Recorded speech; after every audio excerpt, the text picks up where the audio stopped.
안녕하세요. 오늘도 사연슬롱을 찾아주셔서 감사합니다. 저는 열등감과 질투로 똘똘 뭉친 며느리에게 최고의 교훈을 선사한 60대 여성입니다. 저는 며느리가 딱 하나 있는데요. 아들이 둘인데 큰아들은 자유로운 삶을 추구해서 평생 결혼을 안 하겠다고 종지부를 찍었거든요. 그래서 처음이자 마지막이 될 며느리를 무척 귀하게 여겼어요. 게다가 제가 시댁살이를 경험한지라 저희 시어머니처럼 되고 싶지 않아서 더 노력했죠. 그런데 며느리가 저를 미워하고 싫어했어요.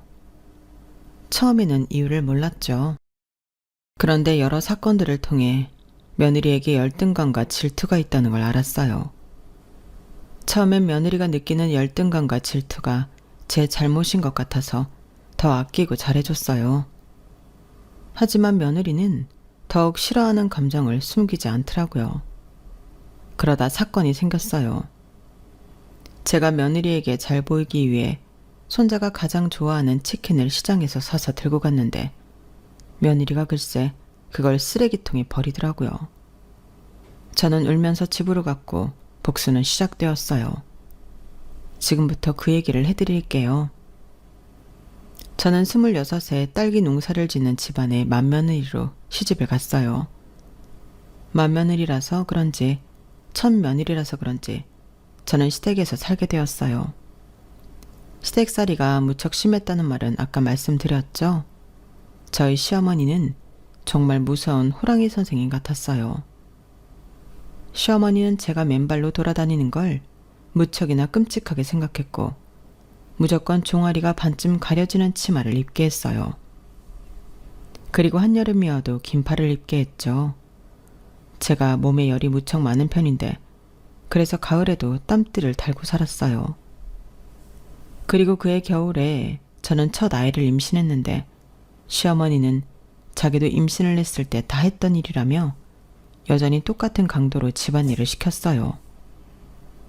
그런 걸 생각하면 제가 어떻게 그런 시어머니와 살면서 사남매를 낳았는지 모르겠어요. 게다가 제가 연년생으로 첫째와 둘째 아들을 낳았는데요. 아들인데도 시어머니는 제게 칭찬은 무슨 고생했다는 말조차 하지 않았어요. 당연한 거다. 내 며느리라면 당연히 아들을 낳아야지. 나는 아들만 셋이야.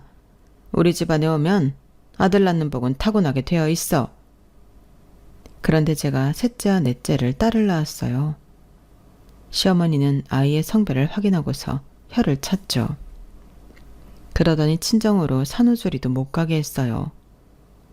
저는 고작 일주일, 그것도 채 되지 않아 부엌으로 복귀했어요. 그때 산후조리를 제대로 하지 않은 게 지금까지 말썽이에요.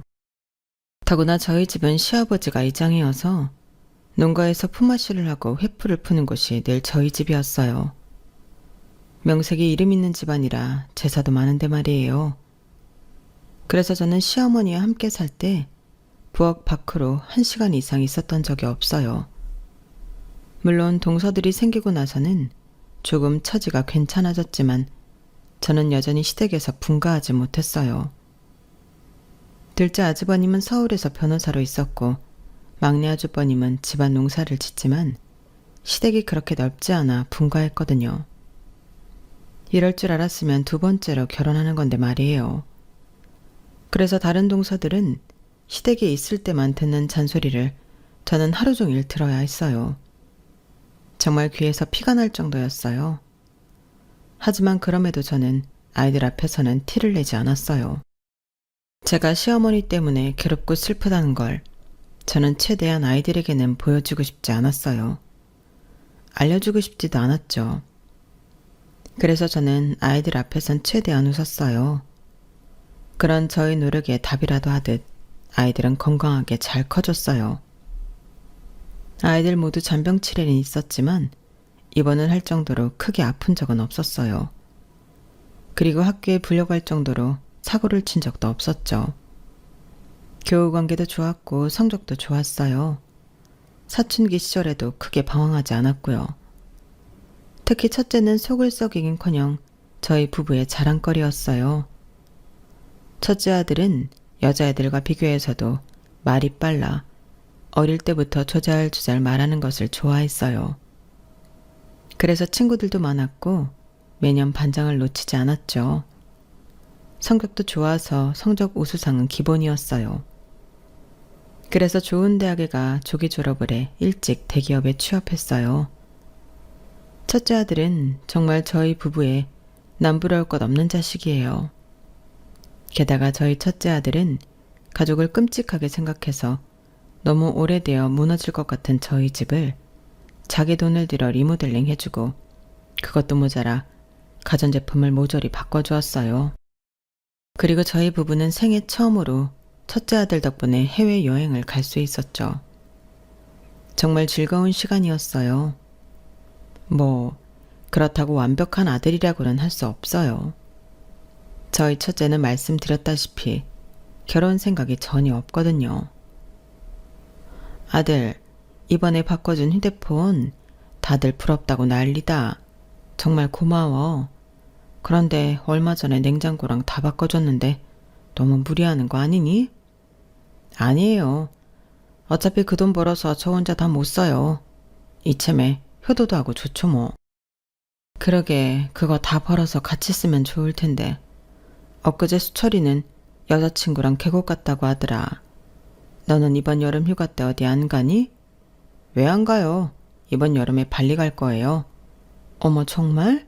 누구랑? 혼자 가죠. 어머니는 참, 제가 여행 갈 때 누구랑 같이 가는 거 봤어요? 엄마는 걱정되어 그러지. 어릴 땐 친구들이랑 여기저기 많이 가더니 어느 순간부터 혼자만 다니니까. 애들이랑 갈 때도 있어요. 그런데 다들 바쁘고 시간 내기 어려우니까요. 혼자 가면 누구랑 시간 조율하고 장소 정하고 그런 건 없잖아요. 혼자 하고 싶은 거 다 하고 얼마나 좋아요? 정말 결혼할 생각이 없는 거야? 아직은요. 아니다. 괜히 엄마한테 기대감 주는 것도 나쁜 거겠죠. 저 정말 생각 없어요. 그래도 수철이 있잖아요. 큰아들의 생각은 완고했고 저는 그 이상 강요하고 싶진 않았어요. 이제 다 컸고 엄연한 성인이고 그런 와중에 이래라 저래라 하고 싶지 않더라고요. 물론 아쉽긴 아쉬웠죠. 솔직히 자식이 좋은 사람을 만나 결혼해 아이도 낳고 안정적으로 살길 바라잖아요. 그리고 저는 결혼이 진정한 어른이 되는 길이라고 생각하거든요. 솔직히 큰아들의 결심을 듣고 마음이 아프지 않았다고 하면 거짓말이죠.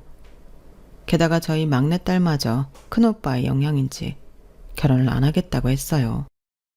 결혼은 미친 짓이야. 다들 왜 그렇게 연애를 하고 결혼에 목숨을 거는지 모르겠어. 둘 다 너무 감정 낭비고 시간 낭비야. 그 두 가지만 안 해도 내가 배로 성장할 수 있다고. 안 그래요? 나는 그래서 우리 큰오빠가 연애도 안 하고 결혼도 안 하겠다는 거 이해해. 나도 그럴 거고. 아직 어린애가 무슨 말이야. 벌써부터 그렇게 편견을 가지면 안 좋아. 편견은 무슨. 엄마 정말 그렇다니까. 일주일에 일주일은 만나는 게 연애래. 내 인생이 내 인생이 되는 게 결혼이고. 난 싫어요. 나는 내 인생이 좋아. 저는 이런 이야기를 들으면 암담했어요. 때로는 저희 부부가 본보기를 잘못 보여준 걸까 싶기도 했어요. 솔직히 저희 부부가 의리는 있지만 애틋하고 사랑스럽진 않거든요. 하지만 이제 와서 다 늙어서 그럴 수도 없고 사실 저희 또래 부부들은 다 그렇잖아요. 저희 또래 부부들이 손잡고 다니면 100% 불륜이라고 그런 말이 왜 나왔겠어요. 그렇게 두 놈이 결혼을 안 하겠다고 선언한 와중에 저희 둘째 아들과 셋째 딸 얌전한 고양이가 부뚜막에 먼저 올라간다고 둘 다 혼전 임신으로 결혼을 했어요. 그리고 팔자가 도는 건지 둘째 아들이 결혼하고 다음에 셋째 딸이 결혼을 했는데요. 같은 해 같은 날에 혼전 임신 사실을 알게 된 것도 모자라 조건들이 너무 비슷했어요. 그래서 팔자가 도는구나.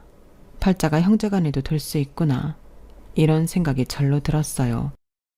그때 둘째 아들이 여자친구의 임신 사실을 말하려고 레스토랑에서 음식을 포장해 왔어요. 저희 부부는 아무것도 모르고 맛있게 식사를 했죠. 그런데 아들이 갑자기 눈치를 보더니 여자친구가 임신을 했다는 소리를 했어요. 저희는 아들이 여자친구가 있다는 것만 알았고 누군지는 몰랐어요. 그래, 임신을 했다고? 그래서 누군데? 아, 저희 가게에서 일하는 아르바이트생인데 손도 빠르고 꼼꼼하고 성실하고 그래요. 뭐? 아르바이트생? 그럼 어리다는 이야기잖아. 얼마나 어린데? 설마? 엄마, 무슨 상상을 하는 거예요? 저 그렇게 비도덕적이지 않아요. 2살밖에 안 어려요. 내가 일찍 시작했잖아요. 그럼 25이라는 건데, 그럼 우리 수희랑 똑같잖아. 대학교를 졸업했대? 아니요, 아직 수희랑 똑같이 1년 휴학해서 아직 졸업 못했는데. 그럼 너희 도대체 생각이 있는 거니 없는 거니? 아이 낳으면 그 이후에 졸업하는 거? 당연히 불가능한 일이야. 아이를 가진 것뿐 아니라 낳아서 키우는 게 오히려 더 시간도 쏟아야 하고 에너지도 쏟아야 해. 대체 무슨 생각으로? 사랑을 무슨 생각으로 하나요? 어머니도 26세 형 낳았잖아요. 내 시대랑 너희 시대가 같니? 나 부끄러운 줄도 모르고 그런 소리를 하는구나. 그 집 부모님한테는 이야기했어? 지금 하고 있을 거예요. 저와 남편은 억장이 무너질 것 같아서 찬물을 들이켰어요. 그런데 옆에서 안절부절 못하던 셋째 딸이 기어들어가는 목소리로 말하더라고요. 엄마, 아빠 사실은... 뭐? 똑바로 얘기해야지. 저도 임신했어요. 뭐? 네가 언제 남자친구가 있었어? 늘 있었는데 그냥 말할 필요가 없어서 이야기 안 했을 뿐이에요. 넌 누군데? 대체 어떤 놈이 내 딸을? 아빠 진정하세요. 오빠는 일단 저보다 5살 많고. 뭐? 야, 내가 낫네. 나는 2살 차이밖에 안 나는데 5살 차이면 너랑 완전 아저씨 아니야. 오빠는 좀 조용히 해라. 그리고 직업은 작곡가예요. 대형 기획사에서 음악 만들고 있어요. 하여튼 너는 예술병 있는 애들만 좋아한다니까. 대중음악이라 꼭 순수 예술인 건 아니거든. 나랑은 달라. 더 어른스러운 사람이라고. 그래서 나도 바뀌었어요. 대중문학도 써보려고요. 드라마나 연극이나 뮤지컬도 좋고요. 이게 다 오빠가 바뀌게 해줬어요. 그럼 뭐하니? 너 임신했다며. 임신한 상태에서 글을 잘 쓸 수 있겠어?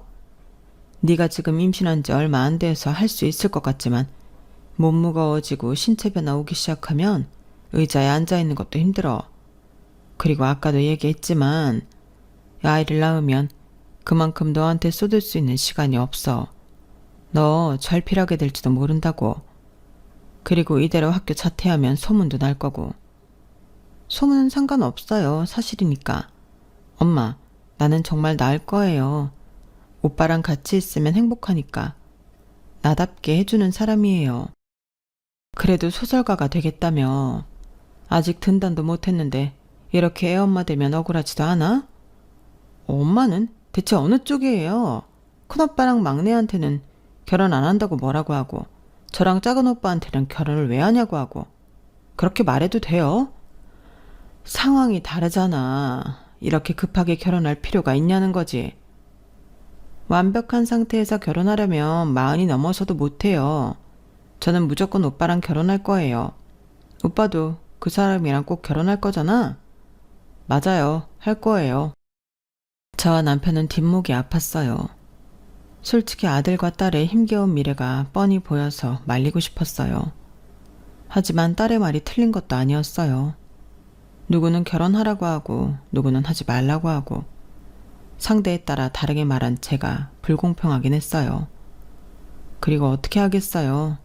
아이가 이미 뱃속에 생명이 있는데요. 제가 무작정 지으려고 할 수 있는 권리가 있는 것도 아니고 아들과 딸 모두 의지가 확고했어요. 그래서 저희 부부는 결혼을 허락했어요. 그리고 저희 부부는 고난을 맞이해요.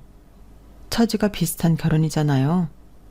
혼전 임신에 여자들이 더 어리고 졸업도 못했고, 차라리 제 자식이 둘 다 딸이거나 둘 다 아들이었으면 그렇게 어렵진 않았을 거예요. 특히나 남편과 저는 상견례에서 너무 괴로웠어요. 아들 상견례에선 제 딸이 생각나서 고개를 조아리게 되고, 딸 상견례에선 저희 아들이 생각나 상대 가족이 미워도 미워할 수 없게 되었죠. 특히 저는 사위 될 사람과 그 가족이 너무 미웠어요. 제 딸 인생을 망친 사람 같았거든요. 그런데 아들 상견례 뒤에 딸 상견례를 했다 보니 이해까진 아니지만 대놓고 미워하고 욕을 하고 비상식적으로 굴 수 없더라고요. 오히려 아들 상견례가 의아했어요. 상대 측 부모가 저희에게 화를 내지 않더라고요. 오히려 저희 아들을 칭찬했어요. 저는 그렇게 생각합니다. 남자라는 생물은 자기 여자를 지켜야 하고 그러기 위해선 배포가 있어야 한다고요. 그리고 그게 바로 사업이죠. 저는 최서방이 사업을 하고 있고 번창하고 있다는 게 정말 기특하고 마음에 듭니다. 그리고 제가 이제껏 잘 봐왔습니다. 우리 최서방이 제 딸 사장으로 있으면서 철저하게 계산하되 너그럽고 친근하게 행동하는 모습을 잘 봐왔어요. 모르셨겠지만 저희 식구들끼리 최서방 가게에 가서 식사를 한 적도 있습니다. 그때 저를 모르면서도 무척 친절하게 대하더군요. 그때도 점수를 더 줬습니다, 제가. 그러셨습니까? 저희 아들을 잘 봐주셔서 감사합니다. 너무 그렇게 죄인처럼 있을 필요 없습니다. 순서만 바뀌었을 뿐이지 다들 거쳐가는 일 아니겠습니까? 너무 염려도 하지 마시고 너무 죄송해하지도 마십시오. 저희 딸도 뭐 잘하기만 했겠습니까? 그렇게 말씀해 주시면 감사하죠. 네네. 저희는 최서방이 저희 집 식구로 와서 정말 기쁩니다. 자자, 다들 한잔 하시죠. 사돈어른은 저희 둘째 아들을 칭찬하기를 서스럼 없이 했어요. 들어보니 사돈어른이 양말 공장을 운영하는 것 같더라고요. 양말 공장이 가족회사인 모양이었어요. 안사돈과 사돈총각도 양말 회사에 있는 눈치였어요. 아무튼 자기 사업을 한다는 유대감이 저희 아들을 돋보이게 한 모양이에요. 그래도 다행이죠. 저 사실 아들 상견례 때 무척 긴장했거든요. 하지만 그게 불행의 서막이었어요. 둘째 아들이 결혼한 지 5년이 되었을 때 저희 부부가 그렇게 반대한 일이 일어났어요. 둘째 아들이 자기 장인어른 공장을 웃돈 주고 산 거예요. 그걸 어떻게 알게 되었냐면 며느리가 저희 집에 와서 말 실수를 했거든요. 어머님, 별다방 아시죠? 거기서 뭐 가지고 싶은 거 있으세요? 쿠폰도 좋고 텀블러도 좋고요. 그건 갑자기 왜? 뭐 텀블러는 있으면 좋지. 그쵸? 그럼 분홍색이 좋으세요? 아니면 파란색? 요새 새로 나왔어요. 그런데 그거 비싸지 않니? 비싸면 안 사줘도 된다. 공짜로 받는 거예요. 걱정 마세요. 왜? 쿠폰 있어? 아빠한테 전화하면 돼요. 사돈어른이 별다방 내셨니? 네, 그냥 부업으려. 내가 알기로는 별다방 내려면 건물 지어야 한다고 하던데. 사돈어른 건물 사셨니? 무슨 돈으로? 저와 남편이 묻자 며느리는 무척 당황했고 옆에 듣고 있던 둘째 아들도 당황했어요. 그러더니 실토를 하더라고요. 사실 장인어른 공장 정리하셨어요. 파시고 그 돈으로 건물 사셔서 별다방 내신 거예요. 네, 그런 거예요. 이제 아빠도 나이 드셔서 관리하기 힘들다고 하셨거든요. 그 말은 전에 들어서 알고 있다. 그래서 네가 샀니? 저번에 그렇게 말했잖아. 요새 양말 공장 전망이 어떠냐고 나한테 물었잖아. 그래서 내가 말했지. 양말 그거 얼마나 한다고 팔아봤자 네 몫으로 떨어지는 것도 없을 거라고. 게다가 요새 해외에서 더 싸게 수입한다는데 별 가망 없을 거라고. 내가 그랬잖아. 네? 기억하세요? 내가 치매도 아니고 그런 걸 기억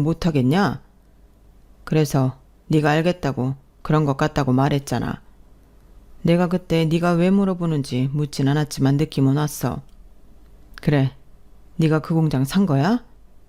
싸게 샀어요, 싸게. 못 믿는다. 네 장인어른 건물 어딘지 말해봐. 네가 순순히 말하지 않을 것 같으니 내가 좀 알아봐야겠다. 아버지, 그렇게까지 할 필요 있어요. 이미 지나간 일이에요. 그럼 이 질문엔 대답하는지 한번 보자. 그래서 그 공장을 지금도 운영하고 있냐? 네, 당연히 하고 있죠.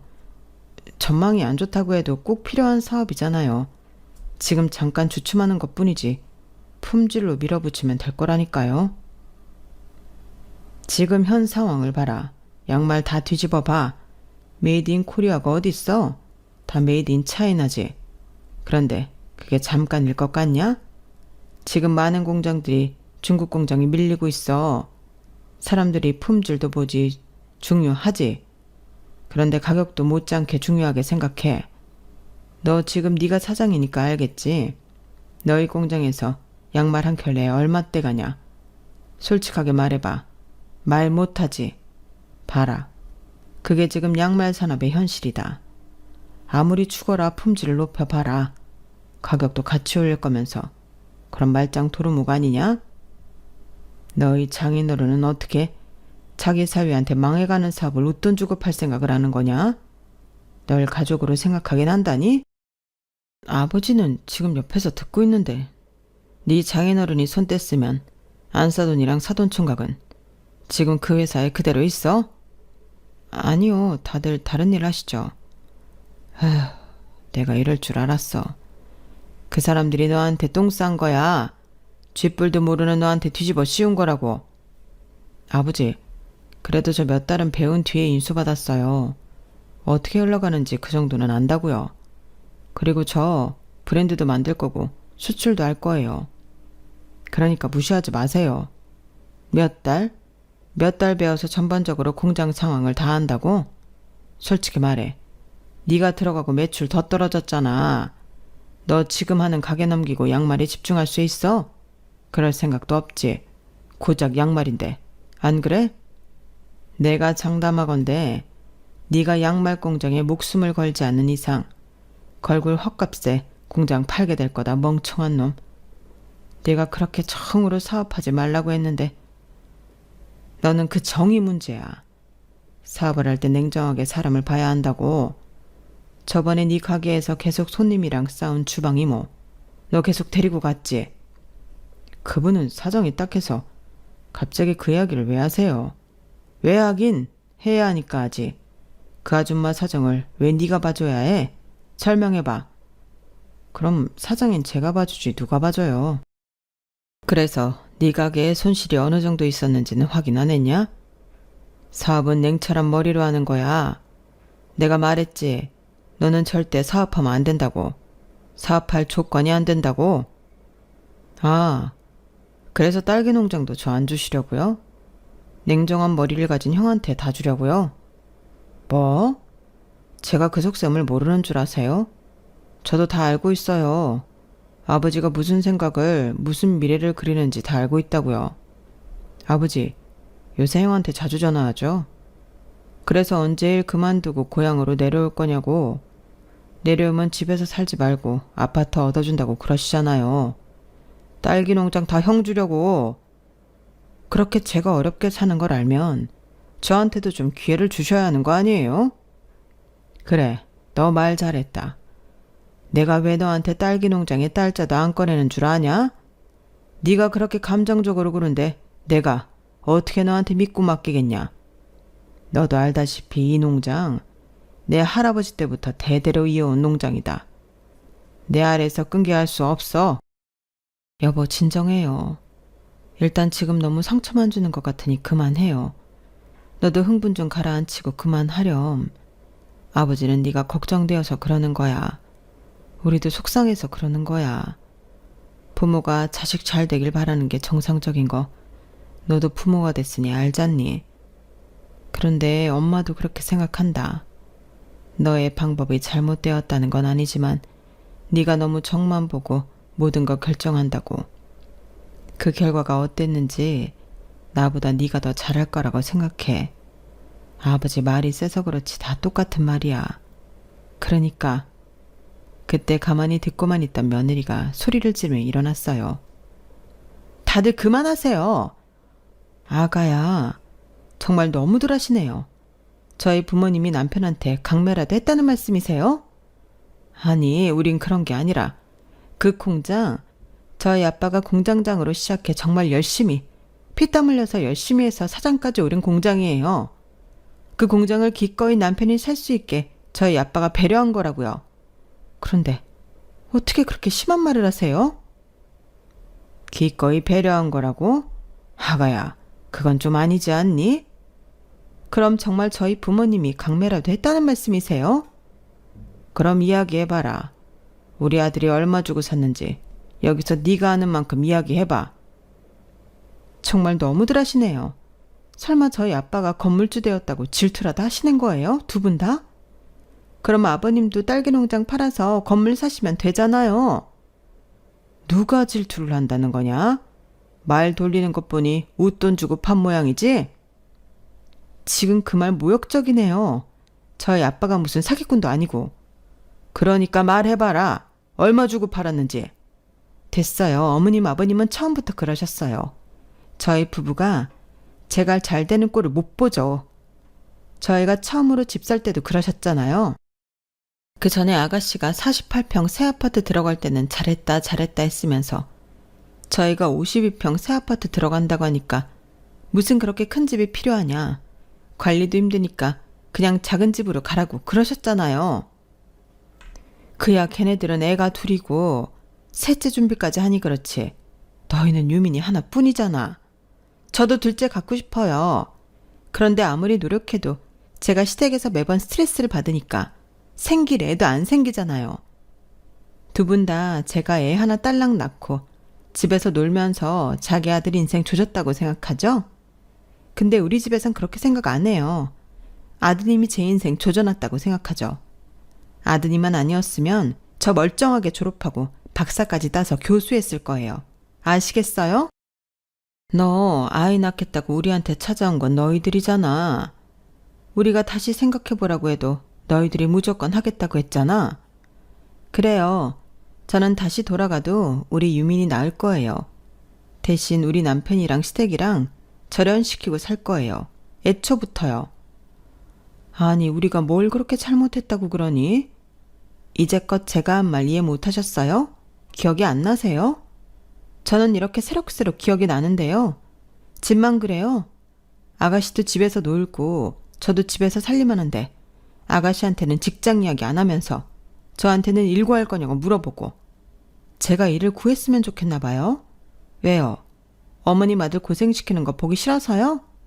그럼 아가씨한테도 그래야죠. 아가씨도 남편 돈 축내는 거 아니에요? 왜 저한테만 그러세요? 걔랑 너는 할 수 있는 일이 다르잖니. 너는 회사에 들어가면 되지만 수희는 글을 쓰잖니. 그래도 수희는 꾸준히 써보려고 해. 몇 번 공모전도 내고 그랬다. 그래서요. 공모전 내면 돈이라도 준대요? 지금 그 말이 아니잖아요. 그래서 아가씨 돈 벌어온대요? 그거 써서? 그리고 말 나온 김에 이 말도 할게요. 아가씨한테는 뭘 하든지 정말 뭘 하든지 우리 수희 하면서 저한테는 칭찬 한마디 안 하고 오히려 눈치 주시잖아요. 엊그제만 해도 그래요. 제가 어머니 소금이 유난히 짠 거 모르고 많이 넣었다고 물 많이 마시면 돼 이러고. 그건 네가 민망할까봐 농담처럼 이야기한 거지. 두 번 농담했다간 사람 다 죽이겠네요. 며느리는 생전 처음 보는 눈으라고 저희 부부를 노려봤어요. 그리고 둘째 아들이 며느리를 진정시키고 집을 나섰죠. 저희 부부는 당황스러우면서 동시에 며느리에게 미안하기도 했어요. 어찌 되었든 충분히 차별받았다고 느낄 수 있겠더라고요. 저도 그랬거든요. 변호사던 둘째 동서와 은근히 저를 차별하던 시어머니에게 서운함을 느꼈었어요. 그래서 저희 부부는 며느리에게 조금 더 다정하게 굴기로 약속했죠. 그렇게 5년 동안은 정말 남편과 저는 며느리를 조심스럽게 대했어요. 그래서 그때처럼 큰 소리가 오고 가진 않았죠. 하지만 그렇다고 사이가 살갑고 애틋해진 것도 아니었어요. 좀 애매했죠. 특히 며느리가 저희 부부를 의심하는 게 눈에 보였어요. 그러다 남편이 아들만 따로 불러서 계속 적자인 양말 공장을 폐업하라고 일침을 두었어요. 이제 그만큼 끌고 갔으면 됐다. 너도 노력 많이 했어. 사업에서 놓아주는 것도 일이야. 이제 그만 놓아주고 다른 걸 하든지. 아버지, 오늘 저만 부른 이유가 이거예요? 조금만 더 저를 믿어주실 순 없어요? 이제 막 제 브랜드 론칭하기 시작했는데 한순간이라고요. 이제 대박 나는 건 한순간이라니까요. 그래서 실적이 어떤데? 나한테 대놓고 이야기할 수 있는 정도냐? 론칭한 지 얼마나 됐다고 벌써 그런 성과가 나요? 조금만 기다려보세요. 이제 다 왔어요. 남편과 둘째 아들은 계속 실랑이를 했어요. 그러다 둘째 아들이 자리를 박차고 일어났죠. 하지만 며칠 뒤 아들은 공장을 폐업시키고 부지를 팔았어요. 그리고 배달 대행 업체를 준비하고 있었죠. 다시 수철이 불러서 이야기했어요. 공장 닫으라고? 아니, 그냥 내 말을 잘 이해한 것 같은데. 저는 둘째 아들이 이번 일로 크게 마음이 다쳤을까 걱정이 되었어요. 그런데 며느리가 저희를 찾아왔어요. 정말 너무하시네요. 다짜고짜 저희 집으로 와서 그러더니 닭똥 같은 눈물을 뚝뚝 흘리더라고요. 대체 저희 남편한테 무슨 말을 한 거예요? 그 사람이 자기 뜻으로 그 공장을 팔았을 리 없다고요. 그게 어떤 공장인데. 제가 전에도 말했잖아요. 저희 아빠의 피땀이 섞인 공장이라고. 저희 아빠의 청춘이고 저희 아빠의 뿌리라고요. 그런데 어떻게 그 공장을 팔게 할 수 있어요? 지금 저희 아빠 몸져 누워서 일어나질 못한다고요. 이대로 저희 아빠 돌아가시면 저 두 분 다 고소할 거예요. 며느리는 오싹한 말을 하면서 엉엉 울었어요. 그 와중에 남편은 냉정하게 며느리를 향해 쓴소리를 했어요. 그렇게 있다가 빚더미 하는 건 순식간이야. 그건 생각 안 하니? 너희 집, 유민이랑 너희 셋 그렇게 망하고 싶어? 너희가 망하면서까지 지켜야 할 만큼 의미 있는 공장이야?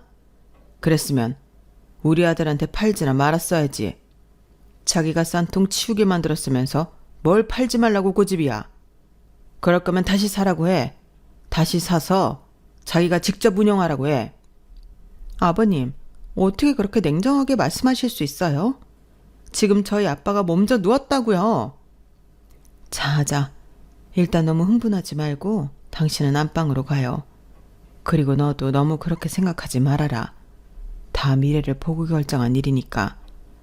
사람이 너무 과거의 추억에 매여 있을 수 없지 않니? 앞으로 나아가야지. 응? 됐어요. 어머님은 늘 그런 식으로 저를 생각하시죠. 가볼게요. 더 할 말이 없네요. 며느리는 그렇게 말하고 저희 집을 나섰고 저는 화가 잔뜩 난 남편을 달래느라 진을 뺐어요. 그리고 다음날 저는 며느리가 신경 쓰여서 며느리의 보물인 제 손주가 가장 좋아하는 치킨을 시장에서 사들고 찾아갔어요. 문을 두드리니 손주가 나오더라고요. 할머니, 그래 우리 유민이 잘 있었니? 할머니가 네가 제일 좋아하는 치킨 사왔다. 와, 신난다. 엄마 지금 먹어도 돼요? 어쩜 그렇게 우리 아들을 많이 닮았어? 너희 아빠도 너만 했을 때 치킨을 제일 좋아했어. 혼자서 한 마리를 다 먹었다? 우리 유민이도 할 수 있나 볼까? 할 수 있죠. 그렇게 화기애애하게 손주와 대화를 나누는데 며느리가 치킨 봉투를 휙 하고 낚아챘어요. 그리고 한숨을 푹 쉬더니 쓰레기통에 버렸죠. 더러운 시장닭을 어떻게 먹여요?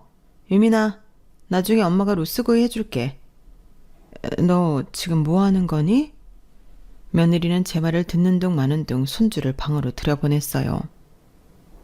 제가 당황스럽고 화가 나서 지금 뭐 하는 짓인지 물었죠.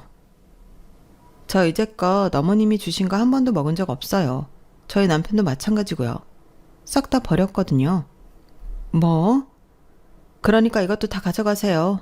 저번 주랑 이번 주에 저한테 준 반찬들이에요. 필요 없어요, 이런 수작. 저한테 안 통한다고요?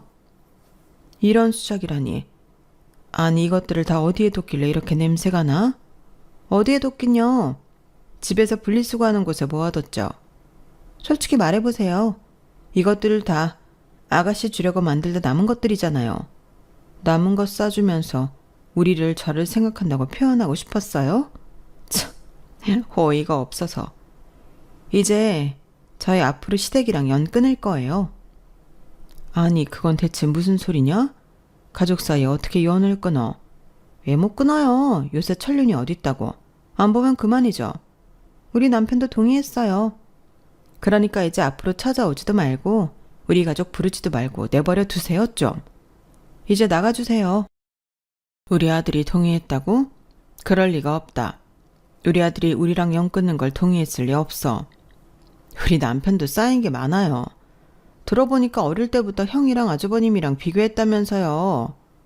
누구든 뭐든 잘하는 천재 아들. 누구는 그냥 아들. 우리 남편이 대학생 때 주식 대박 난 거 칭찬은커녕 비난만 했다던데? 그것도 사실인가요? 우리 남편이 농사를 지는 사람이란 거 알잖니? 농사에 얼마나 많은 노력이 들어가니? 그러니 손가락으로 툭툭 움직여 쉽게 번 돈이 가당키나 하겠니? 손가락 움직인다고 머리 쓰는 걸 무시했네요. 우리 남편 그 돈 벌려고 엄청 머리 썼어요. 제가 보진 않았지만 이제껏 봐온 남편은 그래요. 게다가 두 분이서 남편 사업하는 것도 반대하고. 덕분에 우리 부부가 못 만날 뻔했네요. 사업을 반대한 건 너도 오래 봤다시피 수철이가 많이 물은 면이 있어서 그런 거다.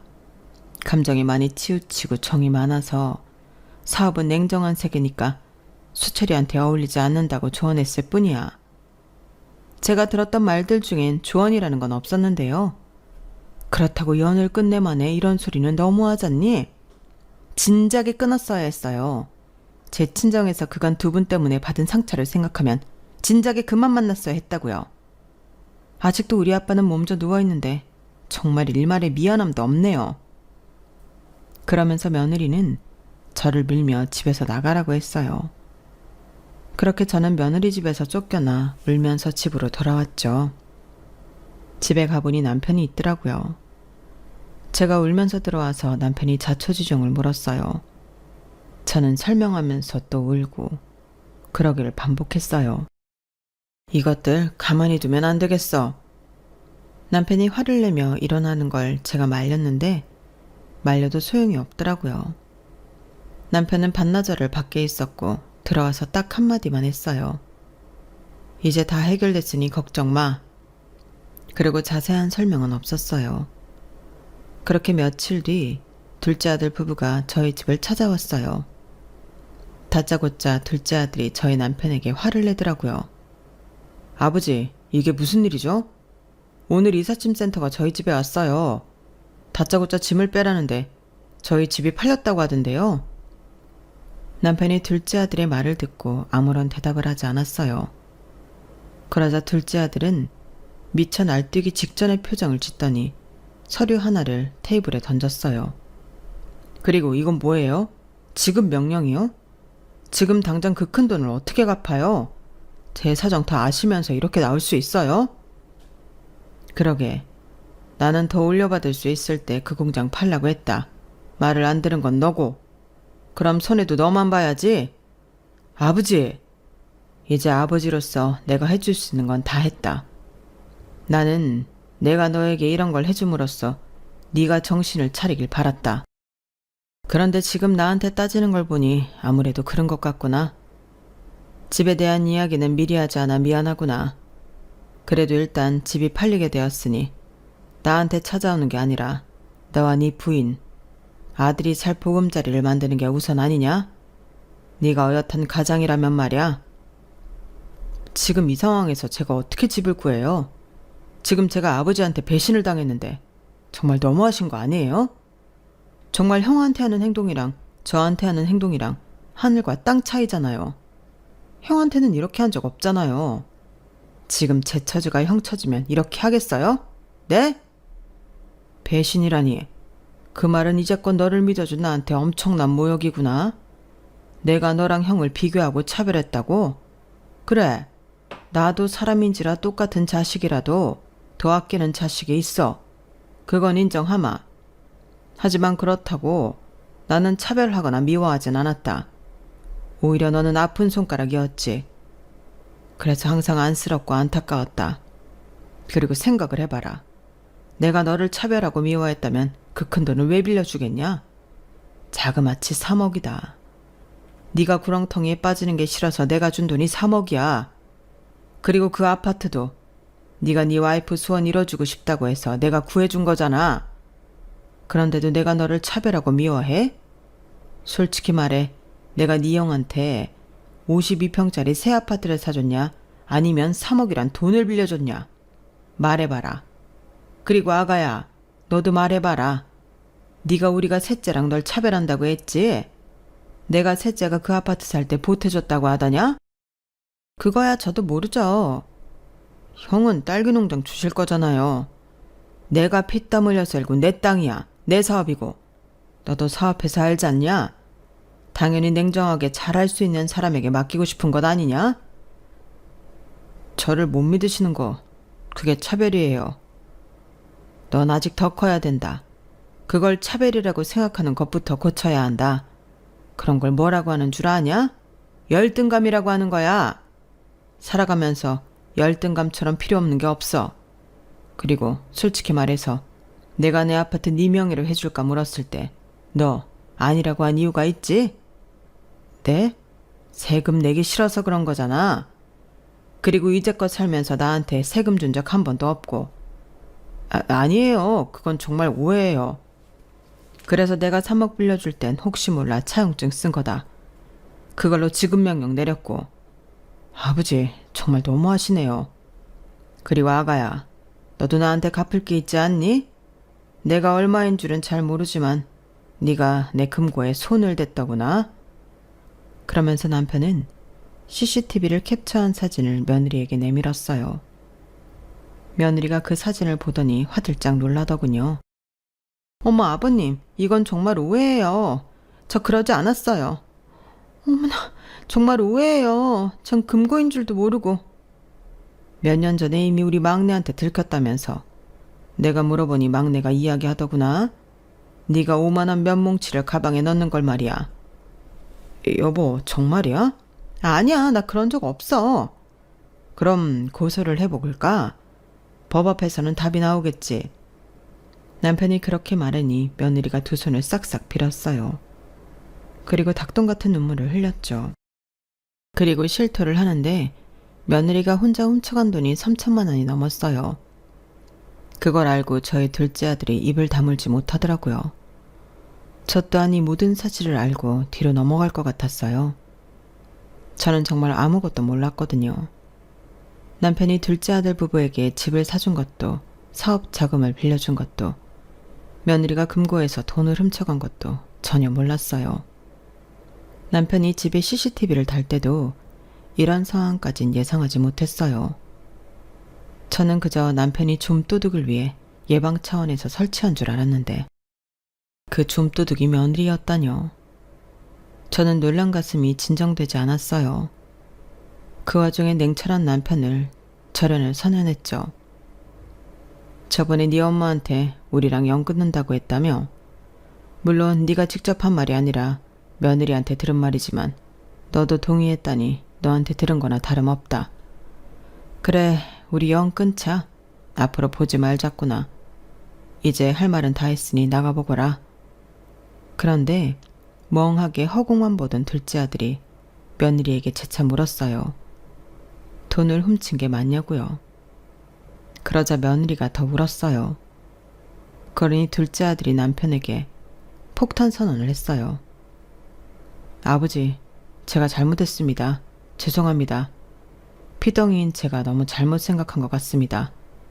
너무 대바라지게 행동했어요. 이제 와서 왜 네 부인이 저지른 만행이 창피하긴 하냐? 저 이혼하겠습니다. 그리고 아버지 어머니 곁에서 영영 사라지겠습니다. 여보, 나는 너랑 같은 사람이 되고 싶지 않아. 내가 이대로 너랑 살면 너랑 똑같은 사람으로 우리 부모님한테 남는 거잖아. 내가 부모님을 다시 못 배워도 너랑 같은 사람으로 기억되고 싶지 않아. 나는 이혼 못해. 못한다고. 그렇게 싸움은 아들과 며느리의 싸움으로 번졌어요. 그리고 둘째 아들 부부는 이혼 소송까지 하게 되었어요. 이혼 소송을 하면서 둘째 아들은 저와 남편에게 계속 사과의 표현을 했어요. 그래서 남편이 마지막 도움으로 증인석에 앉았죠. 며느리 측에선 둘째 아들이 사업을 하느라 가정에 소홀했으며 돈도 잘 벌어오지 못했다고 위자료와 양육권을 달라고 주장했어요. 그래서 남편은 증인석에 앉아서 둘째 아들이 얼마나 처가에 헌신적이었는지, 얼마나 처가에 바보같이 당했는지를 말했죠. 저희 아들은 이렇게 언제나 자기 식구들을 생각하는 미련한 아들이었습니다. 그런 아들이 자기 가정에 소홀했다는 건 이제껏 저희 아들이 쏟은 노력을 무의미하게 만드는 말입니다. 저희 아들이 가장으로서 있었던 시간이 유의미하게 추억되도록 도와주세요. 저희 남편의 증언에 아들은 펑펑 울었어요. 그리고 저희 둘째 아들은 승소해 위자료와 양육권을 받을 수 있었어요. 남편은 판결을 듣고 둘째 아들을 안아주며 집으로 들어오라고 했어요. 같이 아이를 키우며 더 어른이 되어보자고 말했죠. 그렇게 저희 가족은 다시 똘똘 뭉치게 되었어요. 여기까지가 제 사연입니다. 여러분들도 자식들 중에 더 예쁘고 더 못난 자식도 있나요? 부모도 사람이라 사람 마음이 더 가고 덜 가는 건 어쩔 수 없더라고요. 하지만 세상에 더 예쁜 손가락은 있어도 깨물어 안 아픈 손가락은 없잖아요. 저희 부부는 이번에 그 말을 뼈저리게 느꼈어요. 그리고 이 자리를 빌어서 제 자식들에게 말하고 싶어요. 그래도 너희들을 사랑하지 않은 적이 없다고요. 자식들도 나중에 이런 제 마음을 알아주겠죠? 여러 일들이 있었지만 더 많이 느끼고 더 큰 사람이 되기를 바라봅니다. 여러분들도 가족과 행복하시기를 바라며 오늘도 좋은 하루 되세요. 여러분, 사연 댓글에 응원과 현명한 조언 부탁드려요. 좋아요와 구독은 저에게 큰 힘이 됩니다. 오늘도 좋은 일 가득하세요.